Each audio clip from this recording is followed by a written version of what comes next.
মোটামুটি ছোটো সাইজের 3টে টমেটো এখানে আমি গ্রেট করে নিয়েছি। তেলে দিয়ে দেবো একটু কালো জিরে ফোড়ন,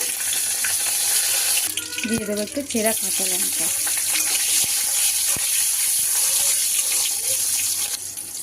একটু লঙ্কার গুঁড়ো,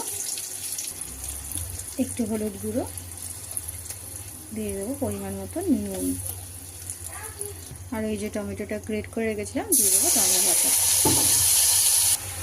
এইটাতে কিন্তু বেশি কিন্তু মশলা পড়লো না, টমেটো গ্রেট মানে টমেটো পিউরি, নুন, হলুদ, লঙ্কার গুঁড়ো, কালো জিরে, কাঁচা লঙ্কা, ব্যাস। মশলা বলতে এটা দিয়েই হবে পমফ্রেট মাছ।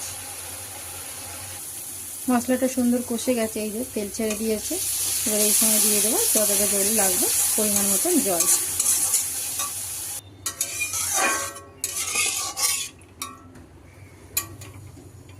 ঝোলে দিয়ে দেবো একটু আলু, এই যে আলুগুলোও ভেজে রেখেছি আর মাছও ভাজা রয়েছে, তো এই সময় আলুগুলো দিয়ে দেবো ঝোলে।